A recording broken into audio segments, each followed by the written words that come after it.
The story of Julia, 1977, begins not on the screen, but in the fragile and complicated corridors of money, where the lifeblood of a film pulses quietly long before an audience ever encounters it. From the moment the project was conceived, a journey began, one that would carry every participant through decisions, compromises, and quiet negotiations of scale and reach. To speak of this journey is to recognize that cinema is not only narrative and performance, but also a financial odyssey, lived by those who believed enough in a vision to stake their time and resources.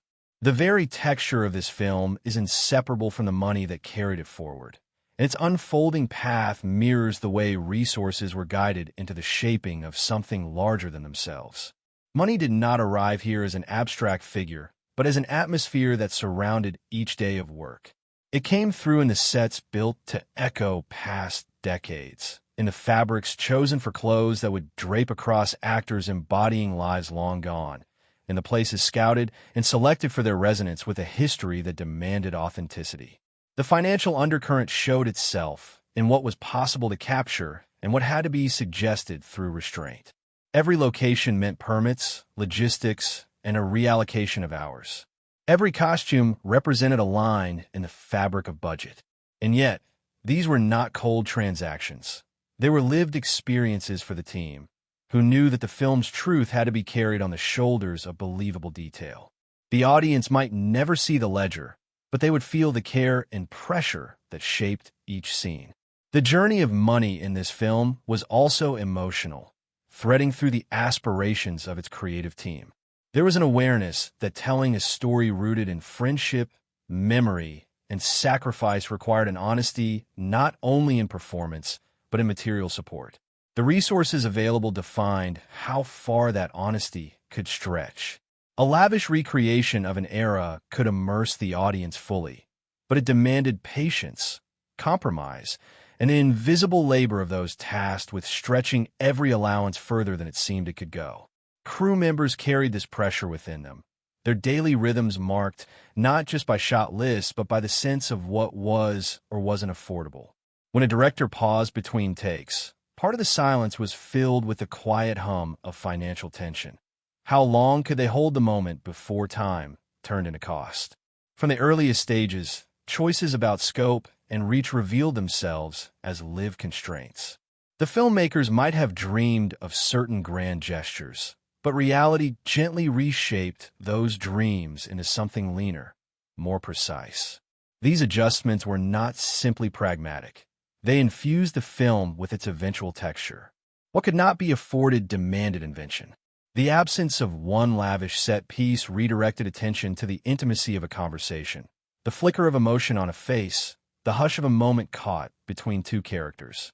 Thus, the money journey was not just an external circumstance, but a sculptor of the film's very soul. There is a rhythm in financial pathways, and the people involved felt it viscerally. At times, there was the rush of support, when resources seemed to arrive in alignment with need, allowing plans to unfold with smooth momentum. At other times, there was waiting, the kind that gnaws at confidence and demands endurance. The team knew that patience was not optional. It was embedded in the very structure of film financing. This waiting shaped the emotional tone of their workdays.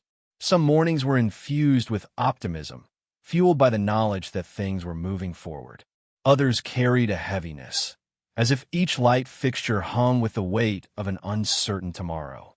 Yet through it all, there was a steady current of resolve. Those who commit to a project of this scale know that money is not simply spent.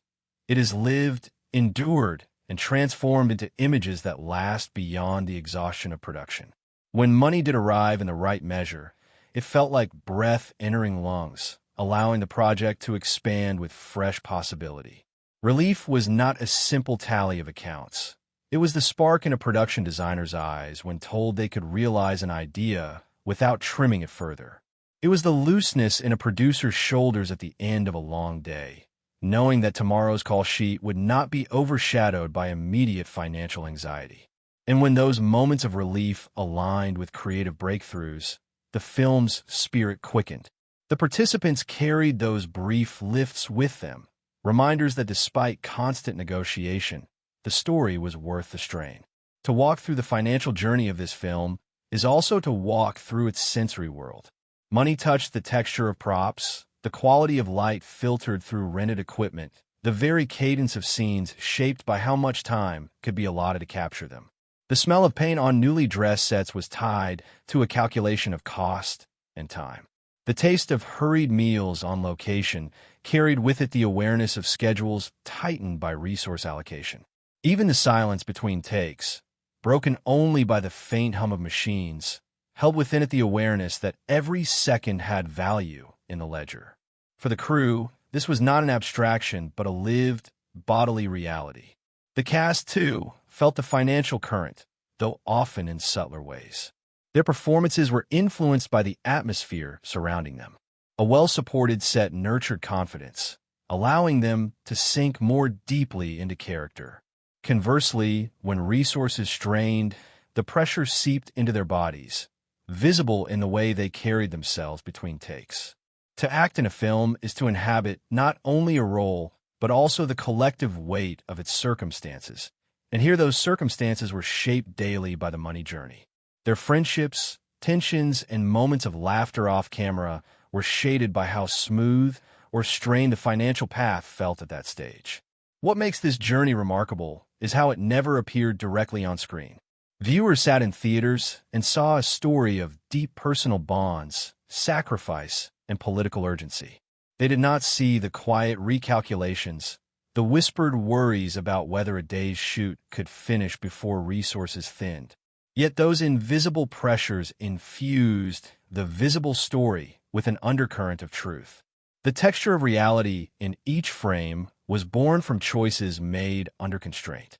And that constraint itself became a kind of companion to the creative vision, shaping it, tempering it, and giving it the clarity of something hard-earned. The film's release was not the end of this financial odyssey, but simply its next phase. Participants carried with them the memory of how money had moved through their lives during the making. Some remembered the waiting most vividly, the long stretches of uncertainty before a decision was finalized. Others remembered the relief of small victories, when resources aligned with vision for a fleeting moment. And all of them carried an understanding that the money journey was not apart from the story they told. It was, in a sense, the shadow story, the unseen narrative without which the visible one could not exist. The introduction to this film's financial path, then, is not a list of figures or a ledger of transactions. It is a lived experience, textured with anticipation, compromise, relief, and endurance. It is the knowledge that behind every image there is a quiet echo of financial reality, carried in the bodies and minds of those who made it. To watch the film is to see only the surface. To trace its money journey is to feel the heartbeat beneath, steady and relentless, carrying everyone forward until the story was finally shared with the world. The scale of a film's budget is not just a number on paper, but a climate that hangs over the entire process, shaping moods, choices, and what eventually appears on screen. For this project, that scale was felt most vividly in the way sets, costumes, and scenes were conceived, each decision both empowered and confined by what could realistically be supported. The budget was never only a figure. It was the silent architect of what could be dreamed, attempted, or pared away. It set the stage long before the cameras rolled, determining how expansive or intimate the film might feel and how each member of the team moved through their day with an awareness of the resources behind them. Every scale carries its own emotional weight. Here, it was neither crushingly small nor endlessly expansive, but rather balanced at a level that required careful stewardship. That stewardship was not abstract, but lived. Crew members knew the boundaries, even if they were never written out before them. A camera operator felt it in how many times they could repeat a shot before moving on.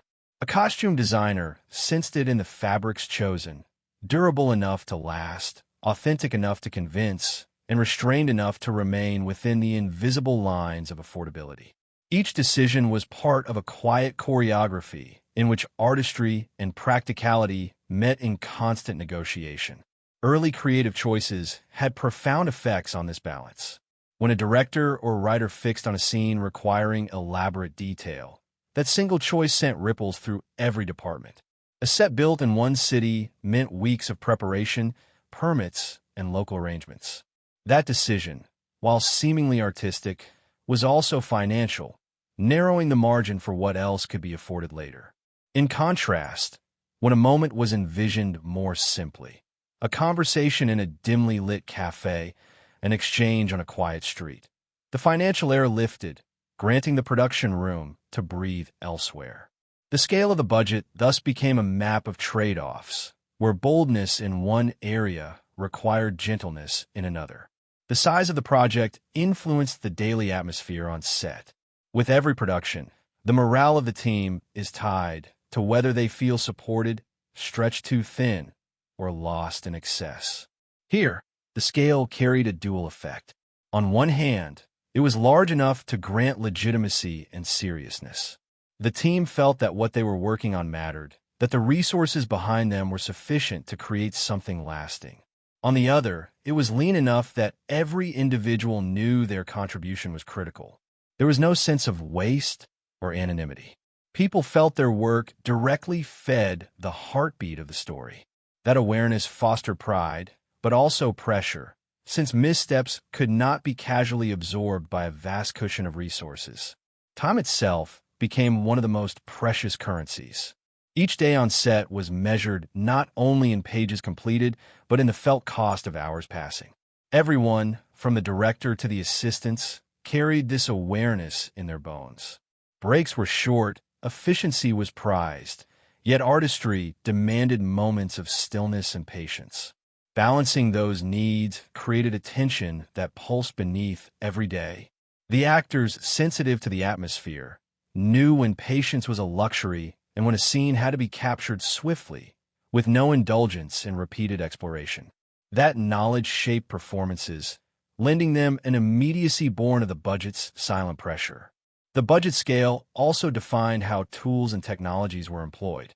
Equipment was carefully chosen, sometimes borrowed or repurposed, always weighed against necessity. Lighting setups were planned not only for mood, but for speed of transition. Sound recording was executed with precision, since the chance to re-record was limited.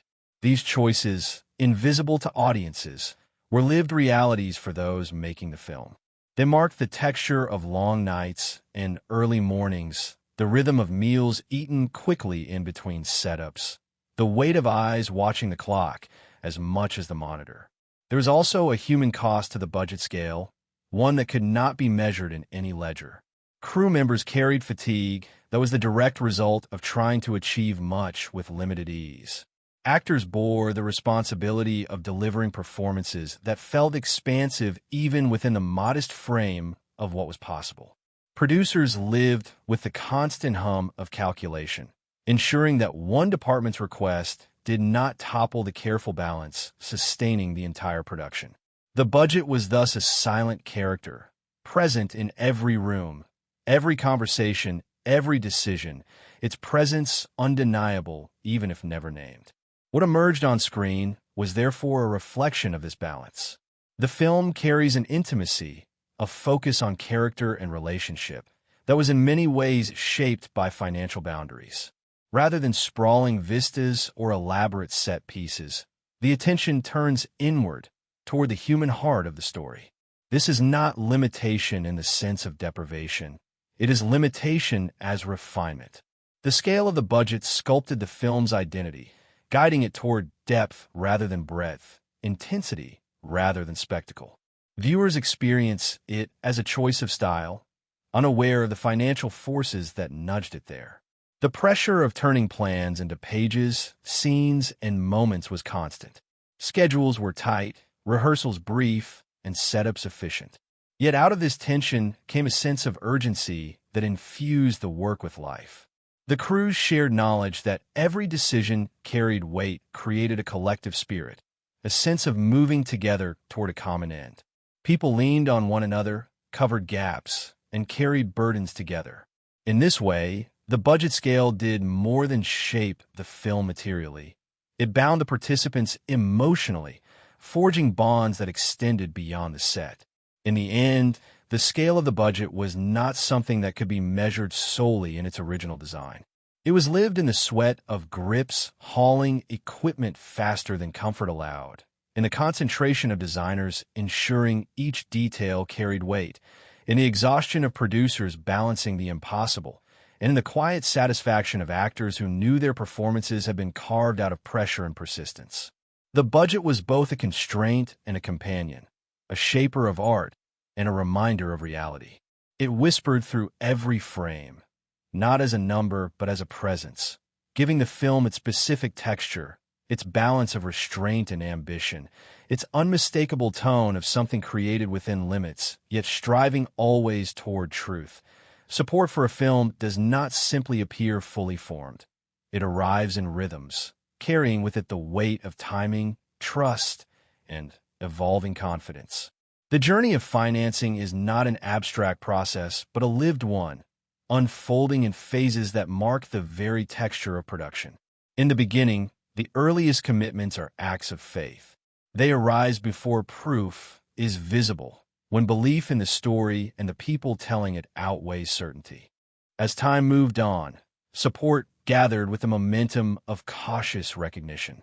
More hands reached in, not necessarily out of sheer conviction, but because they sensed the project was steadying itself. These later arrivals lived in a different emotional register.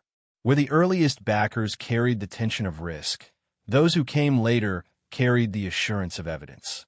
Sets were being planned, names were attached, preparations were visible.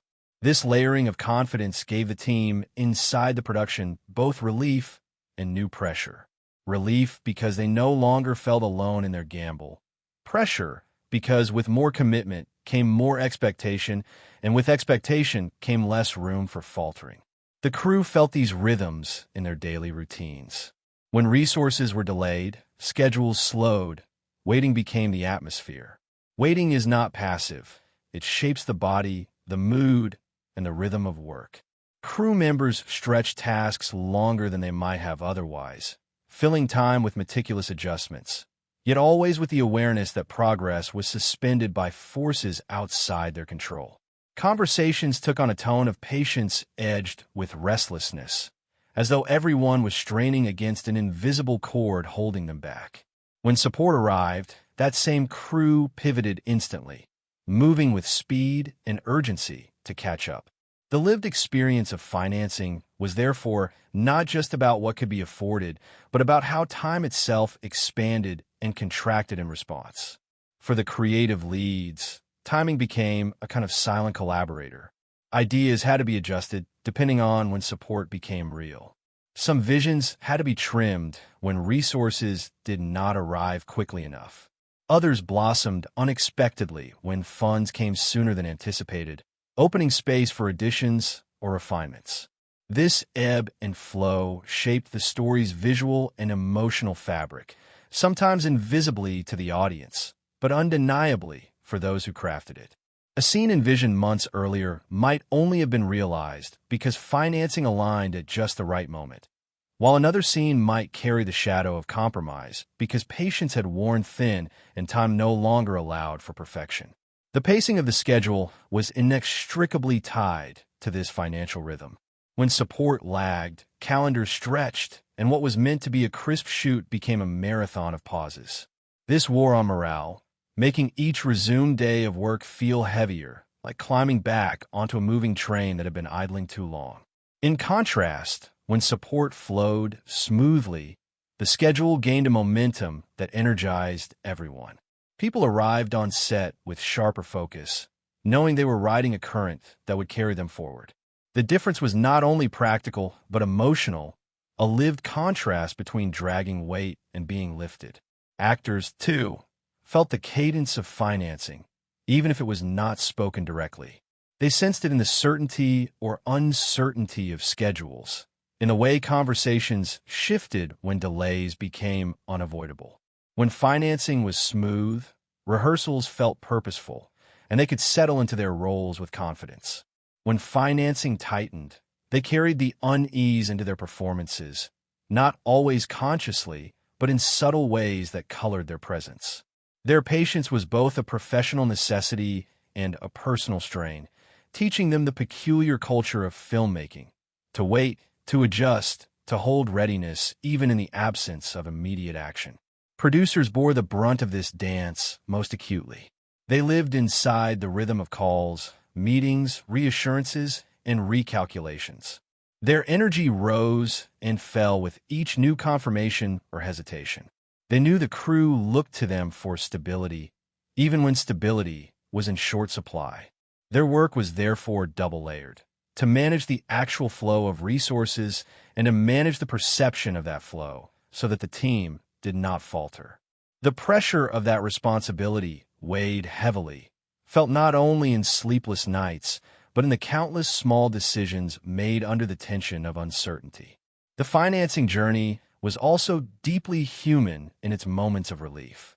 When funds finally cleared, when support finally materialized after long silence, the atmosphere shifted palpably. Laughter became easier, shoulders lightened, and planning could once again stretch into the future rather than hover nervously over the present. These moments of relief were never abstract. They were lived as meals shared with less urgency, as conversations that wandered beyond logistics, as the rare sensation of ease in an otherwise pressured environment. Everyone carried these moments like pockets of warmth, reminders that the project was alive and moving, even when the path had felt still. Over time, the project's financing created a rhythm of push and pull, of waiting and moving, of patience and urgency. This rhythm became part of the identity of the film itself. The crew, the cast, the producers, even the director, carried its imprint in the way they spoke of the journey afterward. They remembered not just the finished product, but the long stretches of anticipation, the sudden bursts of activity, the sense of always balancing between scarcity and sufficiency. It was as though the financial path had written itself into their memories as indelibly as the story they were telling. What this left behind was not a narrative of figures, but of lived timing, of faith that arrived early, of confidence that grew late, of waiting that tested endurance, and of relief that came in waves. The financing of the film was not a silent background, but an active, shaping presence, one that defined the rhythm of creation as surely as any script or performance. It is in this rhythm, with its hesitations and accelerations, that the true experience of the money journey resides, carried not in ledgers, but in the bodies and spirits of those who endured it. Ambition in filmmaking always stretches beyond the edges of what can be comfortably managed, and it is within those edges that the real story of scope and constraint unfolds. This project carried with it a vision of intimacy, of memory, of lives entangled in history, yet it also aspired to situate that intimacy against a backdrop vast enough to feel consequential. The financial path quietly dictated where ambition could flourish and where restraint was necessary, creating a constant dialogue between what was desired and what was possible. The creative scope was therefore both a dream and a negotiation, shaped each day by the logic of budget that lived beneath the surface. At its most ambitious, the film reached for authenticity. It wanted not merely to suggest the past, but to breathe it. This required spaces dressed with detail, costumes that spoke of another time, and settings that carried the weight of truth. The ambition was not flashy or excessive. It was precise, seeking to immerse the audience in an era through subtle completeness rather than spectacle. That precision carried cost, and cost carried decisions. Every object placed on a table, every coat draped over an actor's shoulders, represented a choice about how far to extend the financial reach. The vision demanded thoroughness, but thoroughness required trimming elsewhere, cutting back on what might have been attempted in scenes less central to the story's heart. Restraint revealed itself as wisdom more often than deprivation. Choices were made to hold back on grandeur, redirecting energy toward character and atmosphere. Rather than chase an array of expansive sequences that might have thinned resources to fragility, the team concentrated on moments of human connection, allowing dialogue and performance to carry weight where large set pieces might have otherwise dominated. This balance was not accidental. It was the lived result of budget logic pressing gently but firmly against artistic desire. Crew members learned quickly that invention could bridge the gap where funding did not reach. A single well-chosen backdrop stood in for a whole city. A carefully lit corner suggested an entire world just out of frame. What could not be afforded demanded creativity, and that creativity became part of the film's signature. Trade-offs defined the culture of production. Each department carried its own vision, but everyone understood that no choice existed in isolation. If one sequence consumed more time and resources, another would have to yield. This constant negotiation instilled a sense of interdependence across the team. Set designers and costume creators worked with awareness of the camera's limitations and strengths, choosing where detail truly mattered. The director guided the scope of scenes with the understanding that every flourish carried cost, not just in material, but in hours. These trade-offs did not diminish the work. They infused it with an attentiveness that made each decision deliberate. In this way, budget logic sharpened the film rather than diluted it. Tone and pacing bore the mark of these decisions. Where resources constrained spectacle, the film leaned into stillness, into conversations that lingered longer, into pauses where silence itself became part of the drama. This slower rhythm, born of financial necessity, gave the story a reflective quality. Scenes felt measured, deliberate, carrying the weight of attention. Viewers, unaware of the calculations behind the camera, experienced the film as a work of controlled atmosphere, its restraint interpreted as stylistic choice. In truth, it was both, style shaped by necessity and necessity transfigured into style. The relationship between vision and practicality was constant, almost intimate. Producers and directors spent countless hours in conversation, adjusting, shaving, redistributing. Crew members felt the ripple effects of each of these choices, sometimes in longer days, sometimes in simplified setups, sometimes in the quiet relief of realizing that their department's burden had been lightened to preserve energy for another. These compromises were never easy, but they carried with them a sense of shared sacrifice, the understanding that everyone was in service to the larger picture. Each adjustment reminded participants that ambition was not being abandoned. It was being reshaped to fit the contours of what could truly be achieved. There's a quiet dignity in restraint, and this film carried that dignity into every frame.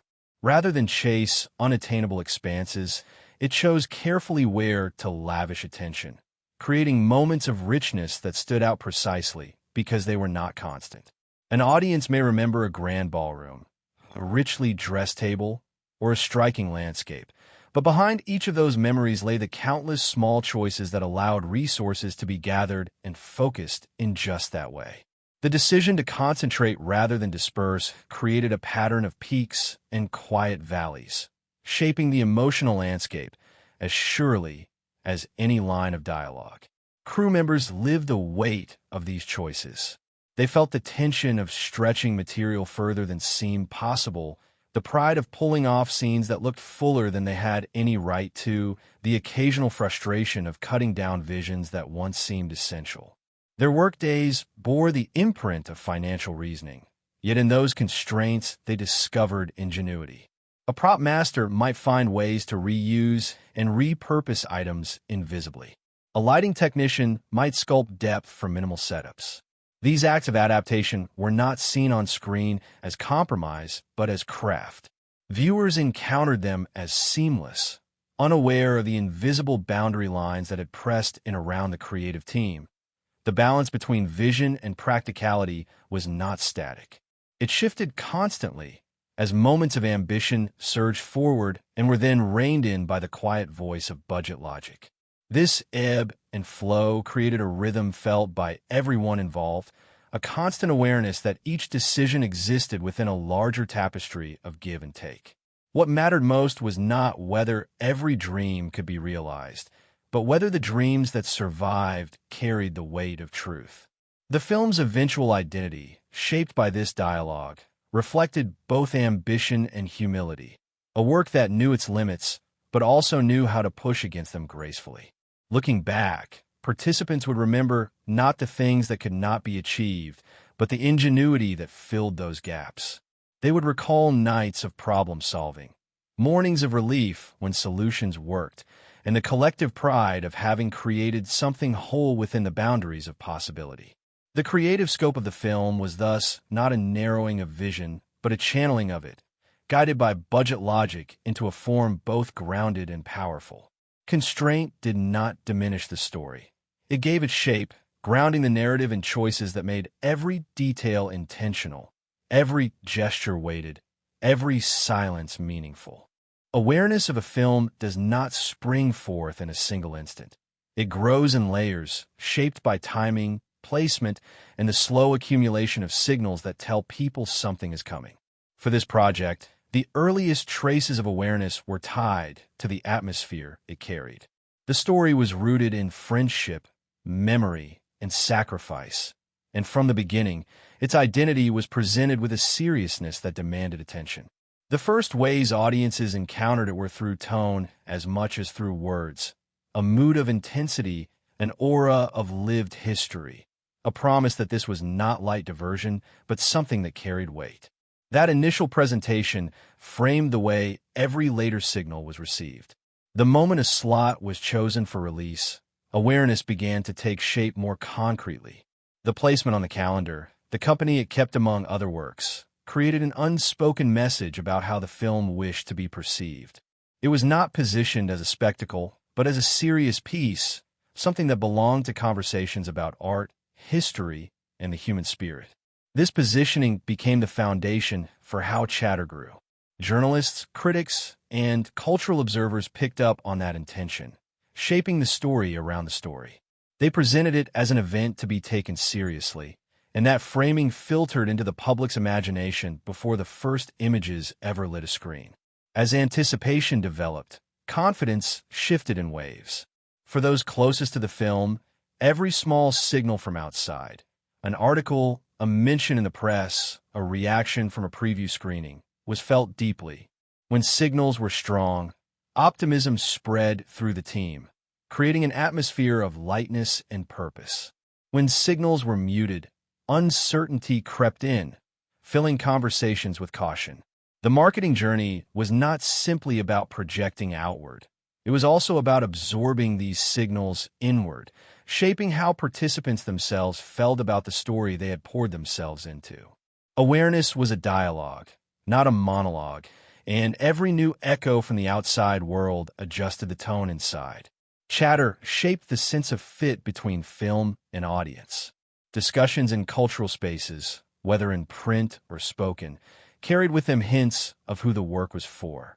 People speculated about its seriousness, its resonance, its relevance.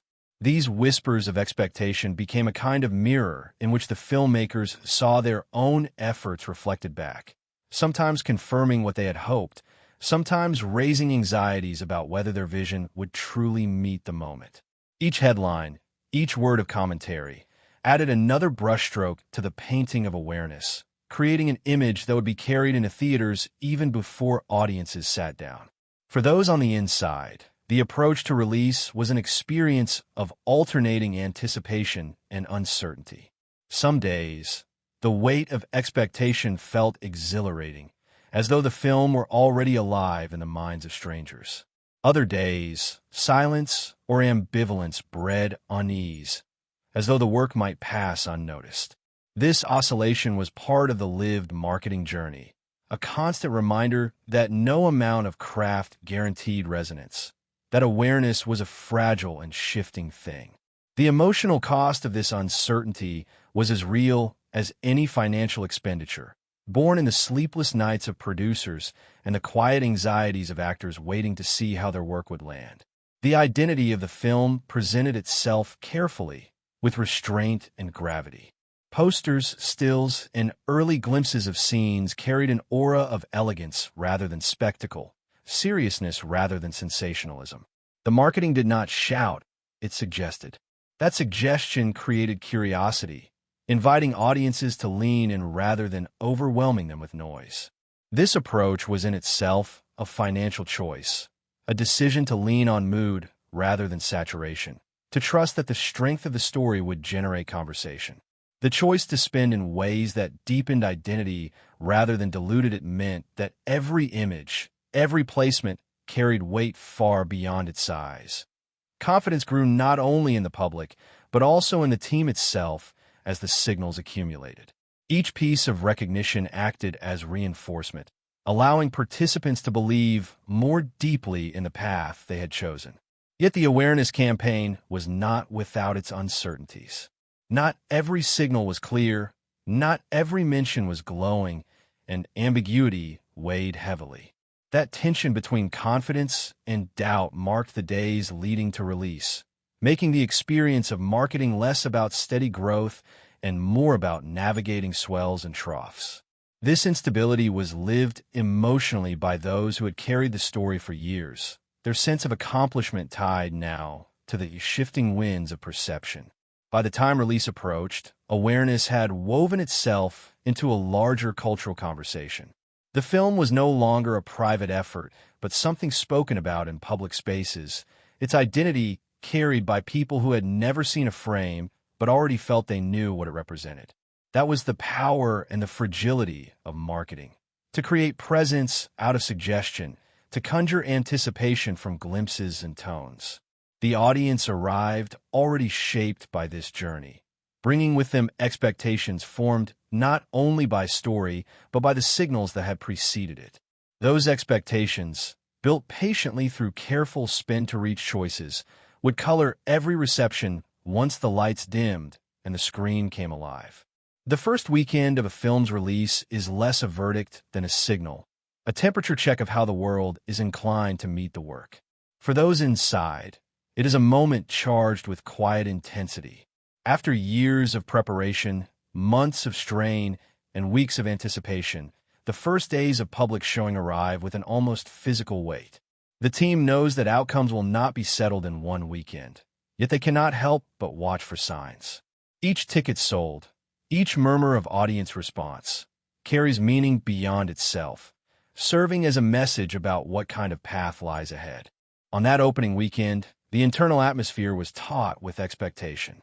Cast and crew, though scattered across places and lives, carried the same nervous pulse. For the producers, it meant long days of checking in with distributors, theaters, and press, try to read the patterns forming out of incomplete information. For the director, it meant bracing against the anxiety of seeing the story released into hands they could no longer guide.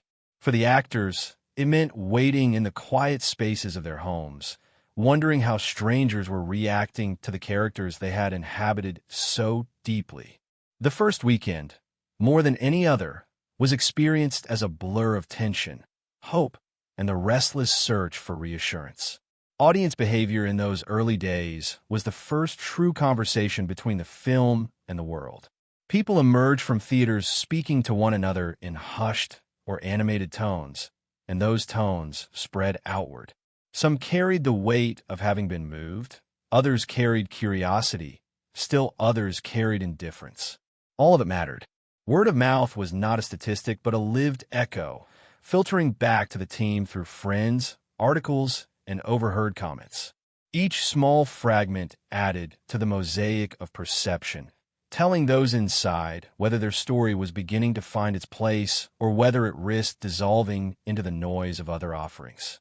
Chatter grew in these first days, not in a tidal wave, but in pulses. Articles appeared, reviews began to circulate, conversations sparked in cultural spaces. None of it was definitive, yet each word shaped the atmosphere. Some responses confirmed what the filmmakers had hoped, that the story resonated with depth and seriousness. Others raised questions about pacing, about tone, about whether the film would find a broad audience. These mixed signals were felt acutely inside. They were not shrugged off as abstractions. They were carried emotionally, stirring both pride and anxiety, sometimes within the same moment. The release weekend was less a celebration than a crucible, revealing not a result but a direction. Momentum is a delicate thing, and in those early days, the team searched for its first traces. They looked for signs of repeat viewings, of audiences returning with friends, of critics amplifying one another's voices. Every small sign of growth felt like a promise. Every silence felt like a warning. Crew members, though no longer on set, remained bound to the project through these signals. They checked headlines, listened to the tone of discussions, gauged whether the work they had poured themselves into was being seen as intended. The sense of momentum, or its absence, was experienced in the tightening or loosening of their own bodies, the difference between sleeping restfully and lying awake in doubt. The internal mood balanced constantly between optimism, caution, and resolve. Optimism swelled when positive words reached them, carrying the sense that their labor had found its place. Caution settled in when critiques arrived, reminding them of the fragility of audience attention. Resolve, however, remained steady beneath it all. No matter the signals, those who had carried the story knew they had lived its making with honesty, and that conviction anchored them against the turbulence of reception. The first weekend was therefore less about triumph or failure than about resilience. The ability to absorb the signals without letting them define the totality of what the work meant. As days turned into the first week, the trajectory began to emerge. The initial rush of chatter either grew or dimmed, and the film's presence in cultural spaces either widened or contracted. For those inside, this unfolding was as intimate as the earliest days of financing had been. It was another rhythm of waiting and receiving, another period of holding their breath while the world decided how much room to make for their story. The release weekend was not a conclusion, but an opening gesture, the first chapter in how the film would live beyond its makers. What lingered most was not the tally of outcomes, but the memory of those tense, uncertain days when everything felt possible and fragile all at once, when the work first touched the public and the echoes began to return. Once a film moves beyond its first weekend, it enters a landscape defined by layers, each one a point of contact where money shifts outward and inward, each one carrying its own pace and friction. The path of distribution is rarely smooth or singular. It is a series of steps that feel both ordinary and weighty, each step a reminder that a film is never simply released, but carried through corridors of process. For those who lived inside this project, those corridors became familiar, sometimes frustrating in their slowness, sometimes reassuring in their regularity, always shaping the rhythm of what came after the cameras had been packed away. The most immediate layer was theatrical exhibition. Here, the film found its first audience, but it also entered into agreements that defined how revenue would flow back. The team understood that what audiences paid at the door did not travel directly to them. It passed through theaters first, each deduction standard yet significant. This was not a betrayal, but a norm, the price of reaching people in darkened rooms across cities. For producers and distributors, these deductions were experienced as the steady trimming of expectation, the difference between the figure people imagined and the figure that quietly arrived. Living inside that awareness was part of the post-release reality, learning to accept that the gross was never the net, that every outward gesture carried inward consequences. Beyond theaters, the film touched other avenues, each one layered with its own timing. Television, international placements, and later home circulation all represented extensions of reach, but each arrived with its own delays. Contracts took time, clearances required patience, and the flow of returns was staggered rather than immediate. For the team, this meant that the sense of outcome was always postponed. Weeks or months might pass before new signals arrived, and in that waiting, they carried both hope and fatigue. The distribution journey was not a single event, but a slow unfolding, and that unfolding shaped how the film was remembered by those who had built it. Inside these processes, frictions were both normal and invisible. Paperwork moved slower than anticipated, percentages were adjusted, schedules were altered. None of this was unusual, yet each delay had real impact on the people waiting. For a producer, it meant recalculating expectations over and over, keeping optimism measured against reality. For an actor, it meant wondering whether residuals would trickle in as promised, sometimes long after the work itself had been completed. For crew members, it meant that the acknowledgement of their contribution often arrived belatedly, sometimes buried within statements that summarized months of financial movement in a single page. This slowness became part of the culture of distribution, something participants had to absorb with patience. Public perception often imagined the film's journey as direct, as though money simply flowed from audience to creators. The reality felt different. Inside, the path was experienced as circuitous, marked by diversions, deductions, and pauses. This contrast between outside belief and inside knowledge shaped how people spoke of the film after its release. For audiences, success or failure seemed immediate, visible in headlines or box office summaries. For those inside, the truth was less definitive, unfolding gradually, never fully captured in a single moment. That calm acknowledgement, that the process was longer and less glamorous than perception suggested, became part of the lived wisdom carried forward. Distribution also reshaped relationships within the team. As returns were processed and shared, conversations arose about fairness, about timing, about recognition.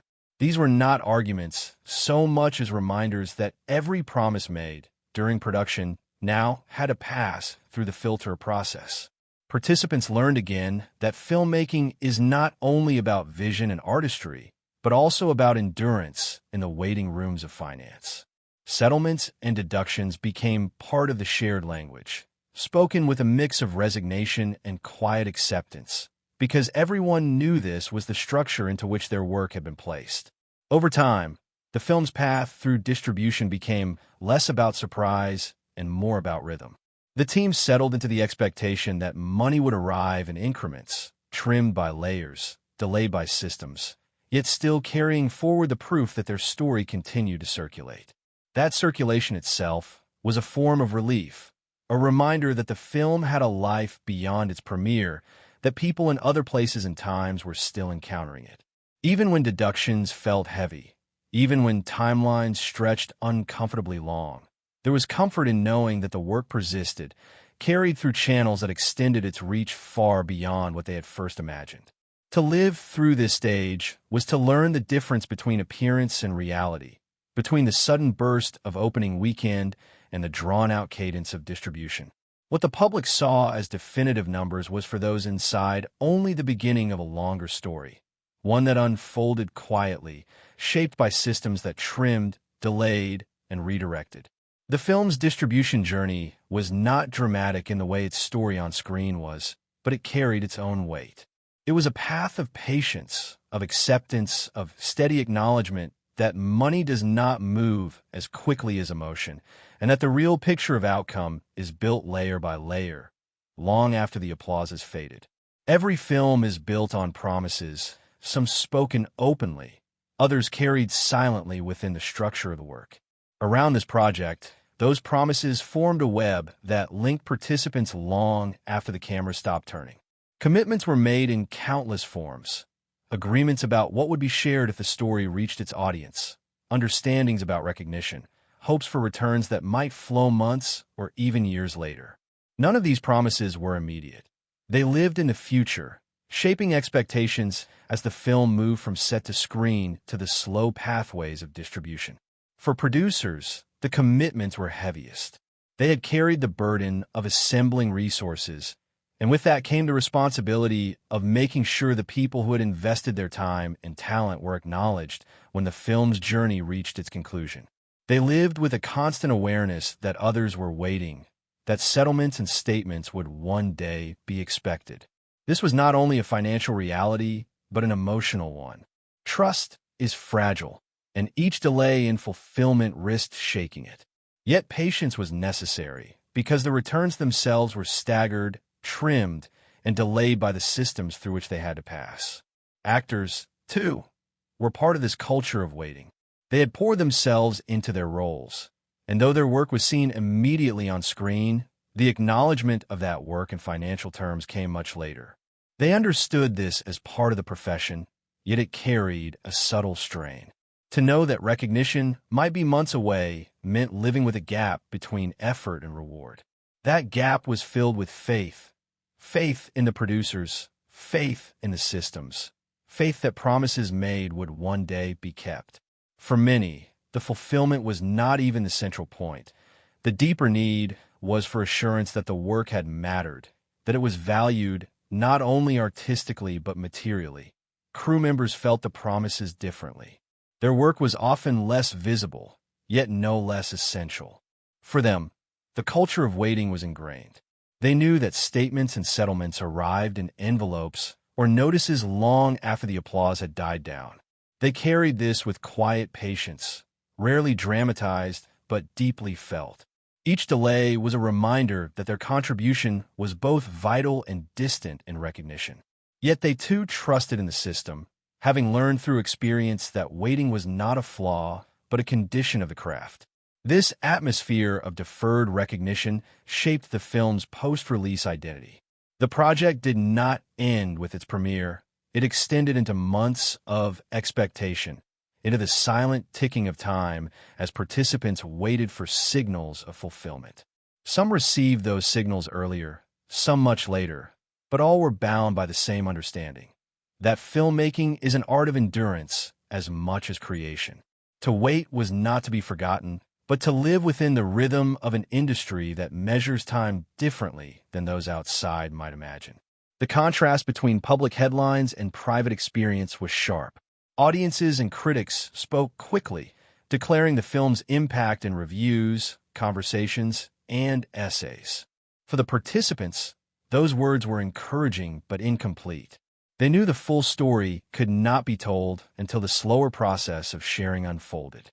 Behind the public face of success or struggle, there remained the quieter truth of promises waiting to be honored.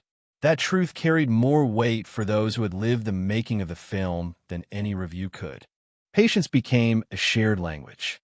Conversations among cast and crew often returned to the theme of waiting, not in anger, but in recognition. They reassured one another, reminded themselves that this was the way of things, and held on to the knowledge that fulfillment would arrive in due time. In that shared patience, a kind of solidarity grew. The waiting itself became part of the bond they carried from the project, an unspoken reminder of the trust they had placed in one another and in the journey they had completed together. The eventual arrival of settlements and statements was experienced less as a surprise than as a quiet acknowledgement of what they had already lived. Numbers on a page did not capture the exhaustion of long days on set, the tension of financing delays, the relief of creative breakthroughs.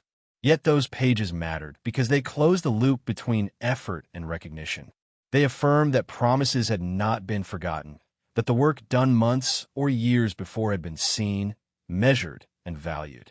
For some, this closure was deeply satisfying. For others, it was simply another step in a process they had come to expect. But for all, it marked the end of a waiting that had defined the film's afterlife.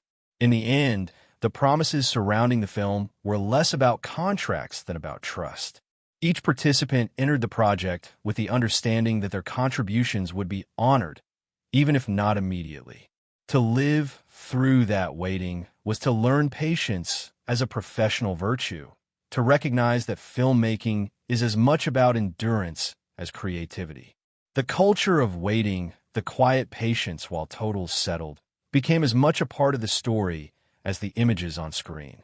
It was a reminder that every film exists in two forms: the story the audience sees and the story of those who wait behind the curtain, trusting that their share will one day arrive.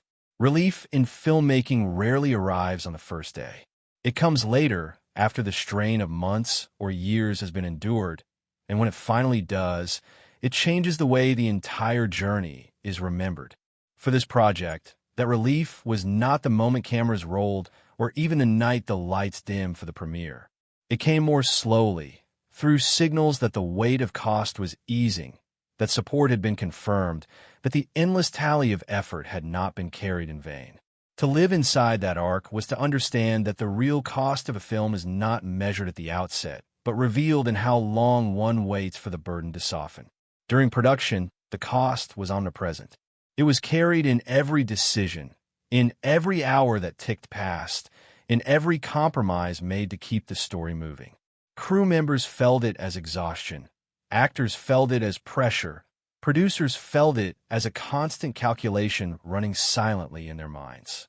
At that stage, relief was only imagined, something promised in the future. Each day demanded endurance without the reassurance that the effort would balance out.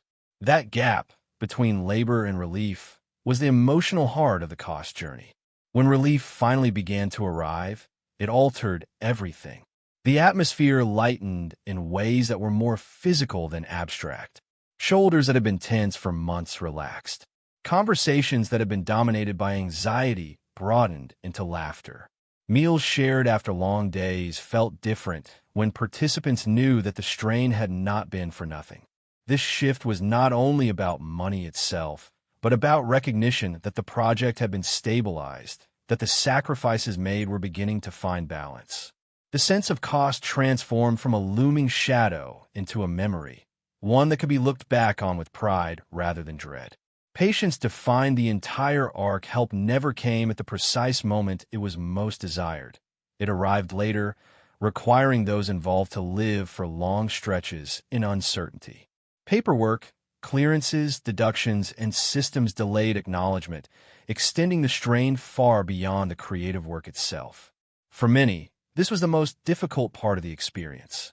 To wait is to hold tension without release, and that tension pressed on every member of the team. Yet it also taught resilience. People learned to endure, to keep faith in the unseen, to trust that relief would one day match their effort. In this way, the cost of the film was not only financial but deeply human, measured in patience and persistence. The moment help felt real was not marked by a single check or statement, but by a shift in atmosphere. It was when conversations about uncertainty became less frequent, when the constant hum of worry faded into the background. It was when people began to speak about what they had created rather than what they had spent. That transition was the true relief, the ability to remember the work for its artistry rather than its burden. It allowed participants to reclaim the joy of creation, to see their story not as something weighed down by expense, but as something lifted by recognition. Adjustments along the way reshaped this arc. Each compromise during production had felt heavy, but in hindsight, many of those choices revealed themselves as wise. The absence of certain extravagances did not diminish the story, it focused it. The limits that once felt restrictive became, in memory, part of the film's strength. Relief arrived not only in financial balance, but in the realization that the project had been shaped gracefully by its constraints. What once seemed like sacrifices could now be seen as decisions that gave the film its integrity. That recognition softened the memory of cost, turning what had been strain into something more bearable. In the end, the sense of cost that lingered was not the exhaustion of what had been spent, but the relief of what had been regained. Participants remembered the patience they had been forced to cultivate, the long wait for paperwork to move, the countless days of holding faith. But they also remembered the moment that weight lifted, when they could look at the finished work and feel pride rather than anxiety. Cost, in this light, became less of a wound and more of a passage, something endured, then transformed, finally allowing everyone to stand a little taller. The real relief was not the erasure of cost, but the knowledge that it had been worth it, that the sacrifices made had carried a story into the world, and that the memory of strain had been overtaken by the permanence of what they created together. When all the layers of effort, waiting, and adjustment finally came to rest, what remained was a plain picture of outcome. It was never about grand declarations or simple tallies, but about a calm understanding of what the journey had yielded. For those who had lived through the making of the film, the result was not measured in a single figure or headline. It was felt in how the weight of years of labor landed once the paths of spending and return had run their course. The net outcome was therefore not a verdict, but a quiet settling, a recognition of where the balance lay after all the noise had faded. For the producers, the outcome meant acknowledging the buckets in and out. Resources had flowed towards sets, costumes, locations, and wages, while later streams of return came back in uneven waves, trimmed and delayed by distribution. What remained when those paths were traced against one another was not simply gain or loss, but an impression of whether the effort had held together. In this case, the picture was not of excess or disaster, but of something steadier, something that resembled balance. The outcome felt neither euphoric nor crushing. It felt real, the natural conclusion of a journey carried with diligence and restraint. The team's understanding of this result was deeply tied to timing. Early on, the flow of support had been tight, requiring patience and constant recalibration. Later, as distribution played out, deductions trimmed returns in ways that extended the waiting. The picture could never be read all at once. It revealed itself slowly, in fragments that only later added up to clarity. For those involved, the process of absorbing outcome was therefore gradual. No one moment defined it. Instead, the truth seeped in over weeks and months, until it was possible to look back and say with quiet confidence where the story had landed. What mattered most to those inside was that the outcome aligned with the lived journey. This had been a film born of careful ambition, shaped by discipline, carried through restraint. The outcome reflected that. It was not a tale of runaway success, but neither was it one of collapse. It was the story of a project that had respected its limits, endured its delays, and emerged intact. That intactness was, in itself, a form of success. People who had given themselves to the work could see that their sacrifices had not been wasted, that the effort had produced a lasting object in the world, something that would endure beyond the immediate cycle of returns. For the cast and crew, the net outcome mattered less in abstract financial terms and more in how it colored their memories of the experience. They remembered the long nights, the moments of tension, the patience required to endure the gaps between promise and fulfillment. The final balance did not erase those memories, but it softened them. It offered the reassurance that what they had given had come back in some form, that the cost had not been borne without recognition. Even if no single individual could point to a clear line of personal reward, there was comfort in knowing that the project as a whole had landed on steady ground. The plain picture, then, was one of modest equilibrium. Not triumphal, not tragic, but true.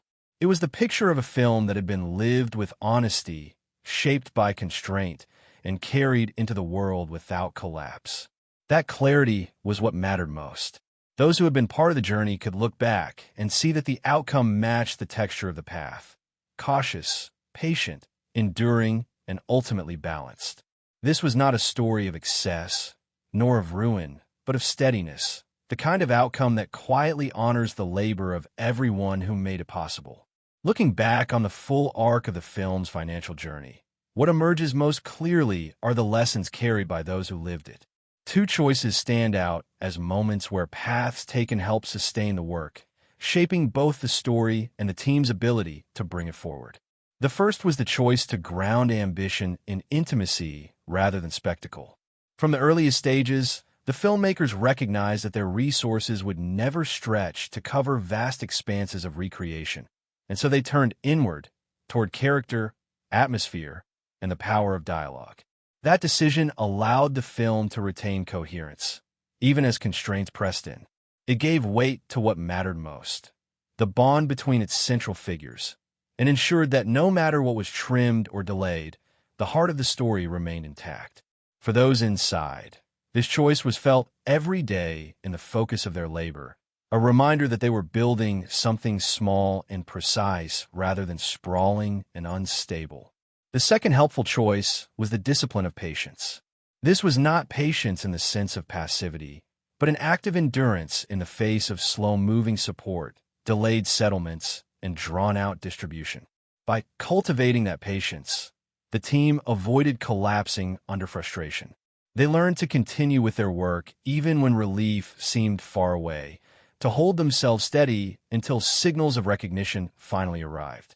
This choice, though less glamorous than artistic breakthroughs, was essential. It allowed the film to exist at all, teaching those involved that the culture of waiting is as much a part of cinema as the flicker of light on a screen. The lesson lived in their bones long after the film was finished. That patience is not weakness but resilience, the quiet strength that carries a project through. Yet not every element of the journey helped. Two frictions in particular weighed heavily, slowing progress and deepening strain. The first was the uncertainty of timing during financing. Support did not arrive in a smooth line, but in uneven waves, leaving stretches of waiting where nothing seemed to move. This uncertainty was more than an inconvenience.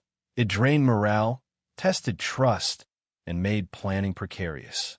Those who lived through it carried the memory of weeks when a project felt suspended, of mornings when they arrived at work without knowing if the resources would be there tomorrow. That friction left its mark, shaping the tone of the production with a tension that no one could fully ignore. The second difficulty was the slow rhythm of distribution returns. Even after audiences had seen the story, even after the public had weighed in, the process of acknowledgement for participants lagged behind. Deductions, statements, and settlements stretched the distance between effort and recognition. For actors, this meant waiting long after performances had been judged. For crew, it meant that their invisible labor was recognized only through late-arriving fragments of paperwork. This delay carried frustration, teaching once again that the end of production is never the end of the journey, and that the systems surrounding films move at a pace that demands acceptance even when it strains belief. From these choices and frictions, one pattern emerges as something to watch in future journeys: the shaping power of restraint. Over and over, the project was defined by what could not be afforded, what had to be trimmed, what was delayed until it was almost too late. Each of these moments forced invention, pushed the team to concentrate on essentials, and gave the final work a tone of intimacy and precision. Restraint, though often painful in the moment, became the project's defining character. It taught those inside that limitation is not only a burden but a compass, pointing always toward what matters most. The story of Julia, 1977, unfolds like a memory suspended in smoke, hovering somewhere between recollection and dream, a portrait of friendship, loyalty, and moral courage set against the backdrop of a Europe collapsing into darkness. It is a film that moves with the steady gravity of lived experience, its rhythm dictated not by action, but by feeling, its heart beating in quiet, unspoken gestures rather than in spectacle. The world it depicts is fading and dangerous, a place where ideals are tested against fear, and where the smallest act of devotion can carry the weight of a lifetime. Watching it is to drift into another time, one lit by train lamps and trembling hands, where words once whispered could mean salvation or death. From its opening frames, the tone is elegiac. The camera lingers not on grandeur, but on the traces of people, rooms still warm with presence, glances that hold too much unsaid. It begins in America, but belongs to Europe, to the old cities whose cobblestones remember everything. The story centers on two women, Lillian and Julia, bound by an intimacy that resists definition. They are not merely friends. They are reflections of one another, two halves of the same conscience separated by circumstance. Lillian, a writer whose life takes her into circles of art and intellect, is the one who watches, records, and remembers. Julia, the one who acts, resists, and disappears into history's shadow. Between them lies the pulse of the film, the ache of what can be shared and what must be lost to time. The film moves slowly, its pacing deliberate, almost hushed. It trusts silence. Each scene feels carved out of memory, as though the past itself were trying to speak through the haze of distance. There are moments when the narrative pauses, when the frame holds a little too long, allowing the audience to feel the weight of waiting, the quiet fear that accompanies every choice in a world unraveling. The structure mirrors recollection itself, fragmented, elliptical, more emotional than chronological. We move not through events, but through impressions, the faint scent of an old coat, the dim light through cafe windows, the echo of a train departing into snow. Lillian's journey is both literal and internal. She travels across Europe during the rise of fascism, searching for her friend Julia, who has vanished into the underground resistance. The journey becomes a meditation on what it means to remain loyal to someone who has already chosen danger. Julia's presence haunts every frame, even when she is absent. Her courage, her refusal to yield to tyranny, creates a kind of moral gravity that pulls Lillian toward her. The narrative builds not toward confrontation, but toward reunion, brief and devastating, a moment so fleeting that it seems to dissolve even as it happens. Fred Zinnemann directs with the restraint of someone who understands that emotion, when treated honestly, does not need adornment. His touch is invisible but firm. Every shot feels composed, yet natural, as though the world simply existed that way. He captures the coldness of train stations, the stillness of hotel rooms, the quiet despair in people's eyes when they pretend not to see what is happening around them. The palette of the film is muted grays, browns, and pale yellows, echoing the era's uncertainty. Even light seems reluctant to commit itself fully, falling softly across faces, revealing just enough to remind us of humanity still flickering within oppression. Jane Fonda's portrayal of Lillian is introspective, almost hesitant. She embodies a woman learning to translate emotion into action, her voice gentle but weighted with conscience. Through her eyes, we witness the transformation of a writer into a witness, someone forced to see the difference between observing injustice and confronting it. Fonda's performance is built on restraint. She speaks rarely, but every pause carries thought. There's a sense that she is always listening to others, to herself, to history breathing just beyond the frame. When she finally meets Julia after years of distance, the weight of silence between them says more than dialogue ever could. Vanessa Redgrave's Julia, by contrast, is luminous and unreachable. She is both real and mythic, a woman of extraordinary courage whose choices seem to transcend fear. Redgrave plays her not as a symbol, but as a human being consumed by conviction. Her calmness carries the charge of quiet defiance. Even in stillness, she radiates purpose. When she speaks, the world narrows around her, as though all noise retreats. There is tenderness in her too, a gentleness that cuts through the danger she inhabits. The scene between her and Lillian in the Vienna Cafe, their only reunion, is one of the most quietly devastating moments in cinema. It lasts only minutes, yet it feels like an entire life unfolding in the span of a heartbeat. What gives Julia its enduring power is its sense of moral clarity without moralizing. It never preaches, never instructs. It shows, instead, how courage and fear coexist, how loyalty can both define and wound us. The political world remains mostly off-screen, felt through the edges of scenes, through uniforms glimpsed in passing, through conversations interrupted by tension, but its presence is constant. Zinnemann understands that oppression is most chilling when it is mundane, when it slips into daily life unnoticed. The film's realism lies not in violence, but in atmosphere. The quiet dread of letters opened in secret, footsteps echoing down corridors, the soft click of doors locking in the night.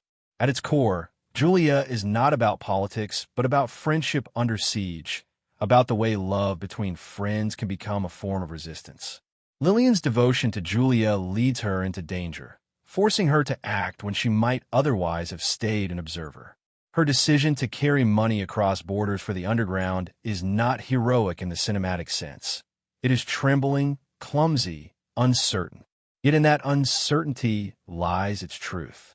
The film captures the terror of doing something right in a world where doing right has become forbidden. That small act of loyalty, riding a train through occupied Europe, carrying a secret she barely understands, becomes the moral heart of the film.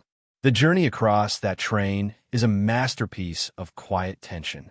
Zinnemann transforms the confined space into a psychological landscape.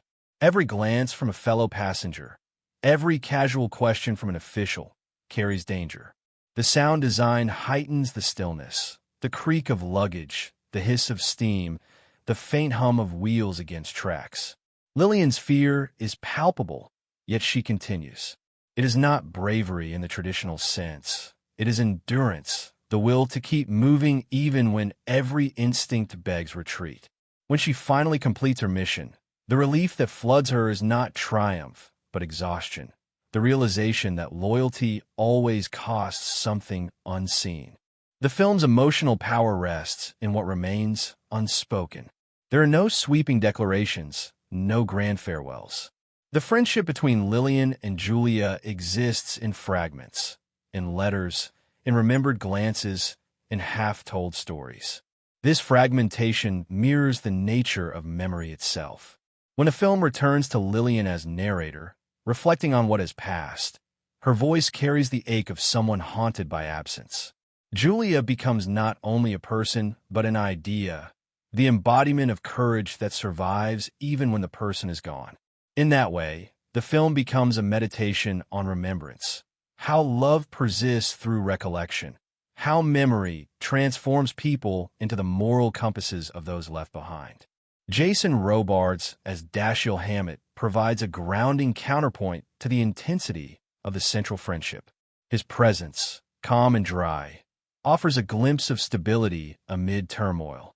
His relationship with Lillian is marked by affection tempered by detachment, a reminder that even love can coexist with incomprehension.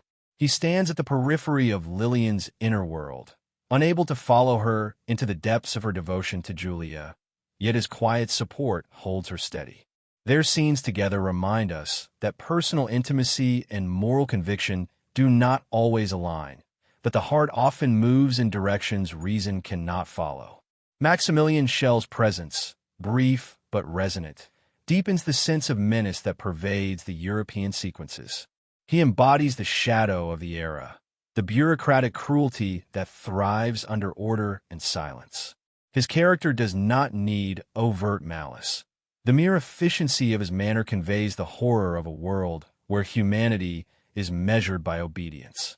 In moments like these, the film's political commentary sharpens without ever raising its voice.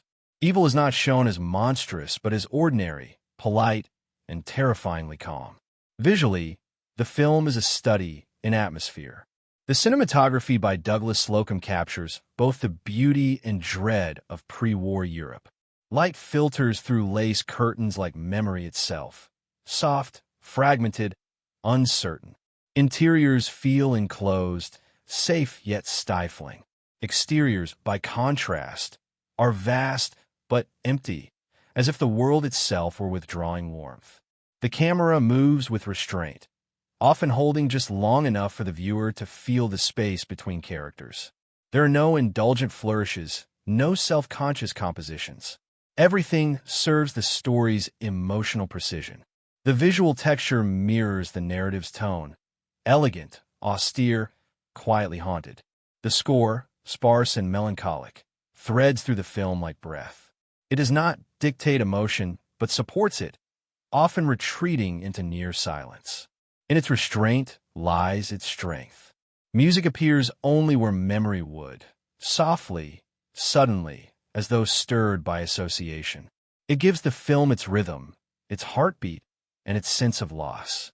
Each note seems to fade before it fully resolves, mirroring the way Julia herself exists in the story, present, then gone, leaving only resonance behind. What makes Julia endure is its refusal to simplify the past. It understands that moral clarity does not erase ambiguity. Lillian's devotion to Julia is absolute, yet she questions it constantly. She wonders if she has imagined parts of it, if her memories have filled gaps that reality left blank. That uncertainty gives the film its poignancy. It suggests that memory is not a record, but a reconstruction, a story we tell ourselves to make sense of absence. The film invites the viewer into that space of uncertainty, asking not for judgment, but for empathy. In the context of its time, the film stands as one of Zinnemann's most personal works. His filmmaking had always been defined by ethical inquiry, from High Noon to A Man for All Seasons. And here he turns that inquiry inward. Julia is his quietest meditation on conscience, stripped of overt moral confrontation, expressed instead through friendship and silence. The moral dilemma is not whether to act, but how to carry the weight of having acted too late or not enough. In that sense, the film feels timeless. It speaks to every generation that faces the slow encroachment of fear and must decide whether loyalty and truth still matter when both carry risk. The performances form a tapestry of restraint. Fonda's and Redgrave's energies complement one another perfectly. The watcher and the doer, the recorder and the risk-taker. Their chemistry is not loud. It hums beneath the surface. When they share the screen, time seems to stop.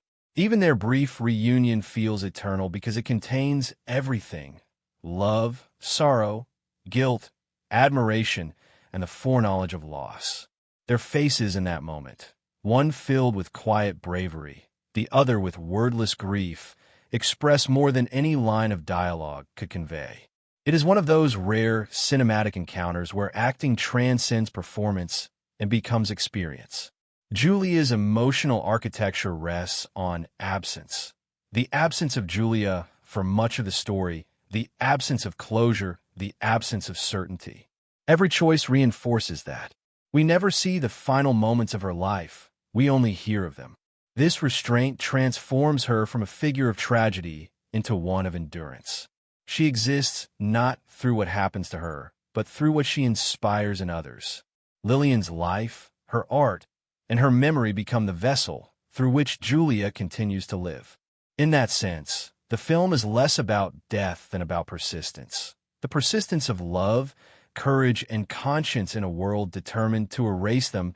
As the film moves toward its quiet conclusion, the tone becomes increasingly introspective.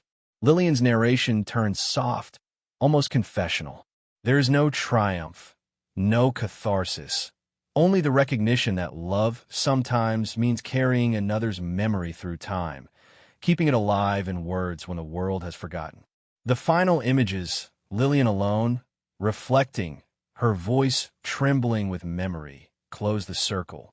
The story she tells is not a chronicle of events, but a eulogy for connection, for the unseen bravery that flickers briefly in ordinary lives.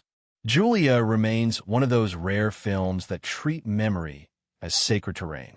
It moves without haste, trusting the audience to follow emotion rather than plot, to sense rather than to know.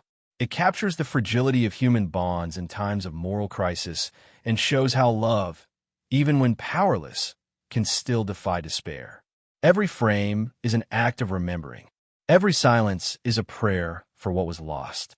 To watch it now is to be reminded that history's most enduring stories are not about victory, but about endurance.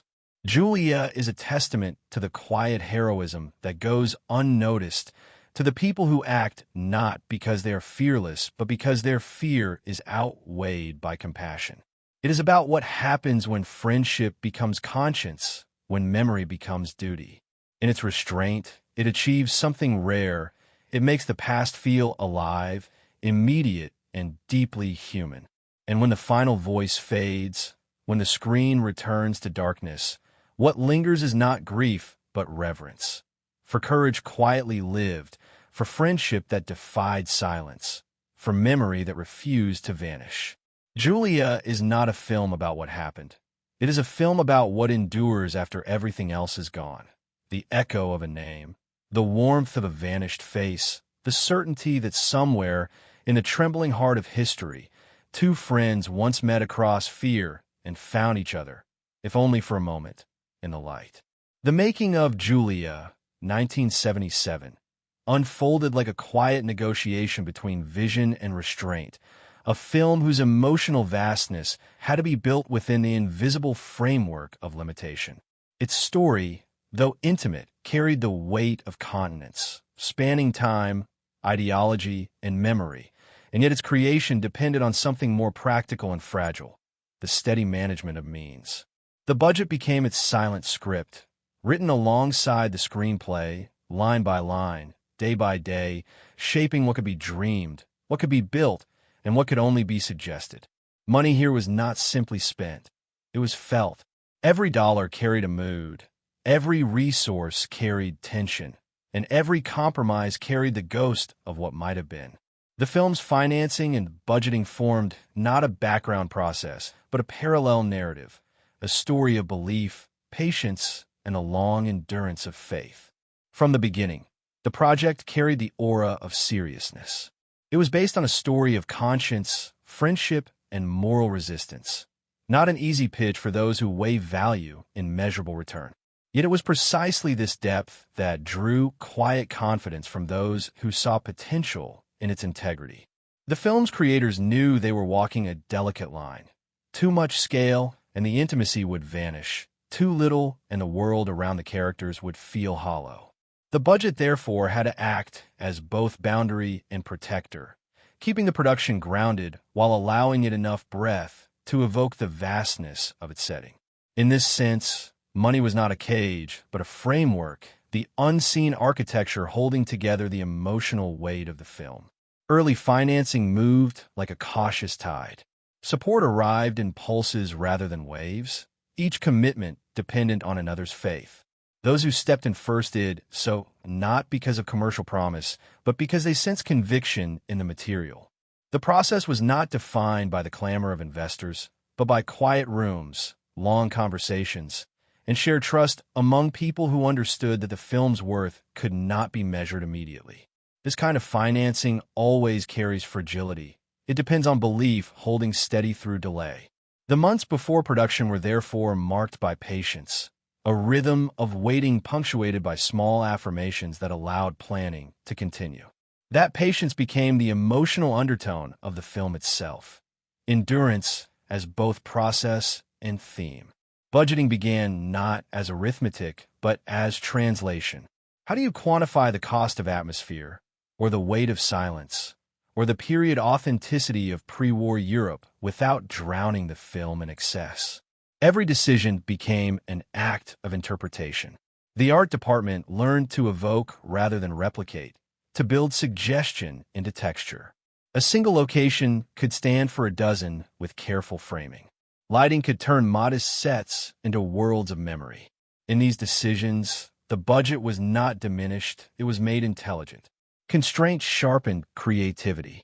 The more the team accepted the necessity of working within limits, the clearer the film's visual identity became. It grew leaner, quieter, more precise, mirroring the moral restraint at the story's heart. During pre-production, conversations about costs were constant, but rarely cynical. The tone was pragmatic, even reverent, as if everyone knew that money here was a kind of lifeblood, finite, precious, to be moved gently through the arteries of the production. Crew members spoke of time and resource as synonyms. Saving one meant saving the other. Schedules were built like poems, tight but rhythmic, allowing small moments of elasticity where artistry required them. Each day of filming became a measured exchange. Time for texture, money for memory. What might seem like an administrative process on paper was, in truth, a living collaboration between art and finance. Decisions about lighting setups, costume inventories, or travel arrangements carried emotional weight. Every expenditure had to justify its presence in the moral architecture of the story. On set, the scale of the budget could be felt in the air. It was neither grand nor meager, but exacting. There was enough to do the work with dignity, not enough to invite indulgence. That balance produced a particular kind of focus, the alertness that comes when no effort can be wasted. The cast and crew moved with purpose. Equipment was treated like extension of the self. When the cameras rolled, there was no room for hesitation, no second takes without reason. This atmosphere created a quiet intensity that fed the film's performances. The discipline imposed by the budget became a kind of method acting for the entire production. Everyone felt the importance of each moment, the impossibility of repetition. It made the act of creation sacred, because it was fleeting and costly in ways that transcended money. Behind every day's filming was the unseen ballet of producers and coordinators keeping the balance intact. They were the custodians of continuity, the ones who ensured that the lights stayed on, that the trains moved when scheduled, that the film could keep breathing another day. Their work was both invisible and vital, a a form of guardianship that kept chaos from consuming the fragile equilibrium.